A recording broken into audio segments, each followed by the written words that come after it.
I, as a Muslim woman, define myself as caring. Journalist, future photojournalist. Yes, change the odds. I'm a person who happens to be Muslim. A new generation of youth is slowly becoming the face of Muslim women. Islam is a religion with 1.2 billion dedicated Muslims around the world. Muslim women are often known to be covered up, but that is changing with the new generation being brought up in America. I sat down with 5 Muslim girls, all Fresno State students, to discuss their choice of wearing a hijab. The hijab does not only refer to the headscarf a Muslim woman wears, but to a lifestyle.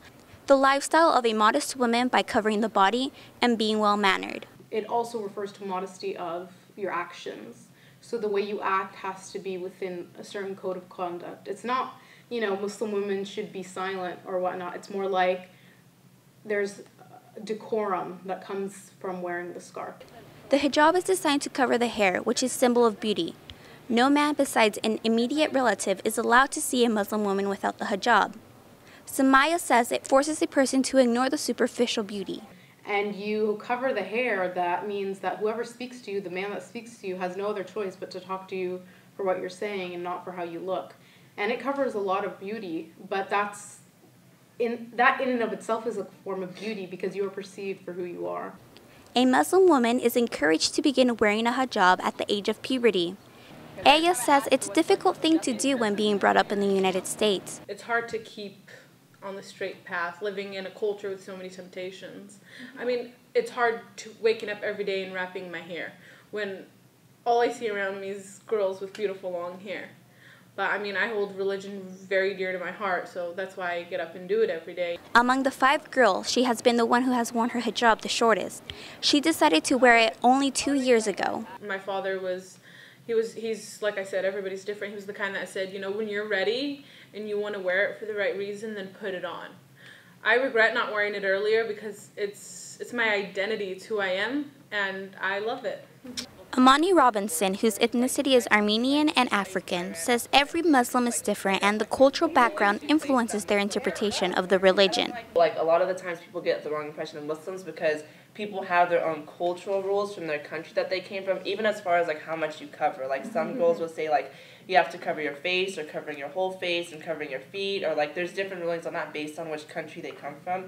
Sumaya says it's true dedication for a Muslim girl to put on a hijab in this country, when knowing all the stereotypes that surround Muslim women. To realize is that as a Muslim girl, the act of putting on the scarf after 9/11, that's an enormous personal choice that you made to God, that you made, despite the fact that everyone around you is looking at you in a different way. And the fact that all of us wear the scarf in a time where wearing it puts, kind of a label on you, and not a good label, not necessarily a good label, Oppressed right but away. a label on you, that's a dedication. That's an act of religion. That's true dedication to God. Communication professor Hagar Attia, who officially began using a hijab at the age of 13, says she sees more diversity of Muslims on campus compared to when she was a student at Fresno State. We have personalities and they have classmates and they have, careers and goals and all of that going on. So, yeah, I do think that there's more diversity on this campus. Professor Attia knows that non-Muslims have preconceived ideas and feels like it is her responsibility to change that. I do feel a sense of responsibility, and it's hard to just, live a day and not think about it because there is such a limited exposure of Muslim women in the media and just people's experience. And so you want to be that positive experience. They all agree that they don't want people to assume that all Muslim women are the same. I think the greatest stereotype is that they're all the same. All Muslim women are the same, and that is not the case at all. Just like with any group, there is a lot of variety, a lot of differences, and the same goes for Muslim women. The Muslim Student Association at Fresno State has yearly events to bring awareness to the religion. Yoselin Gallardo, the collegian at Fresno State.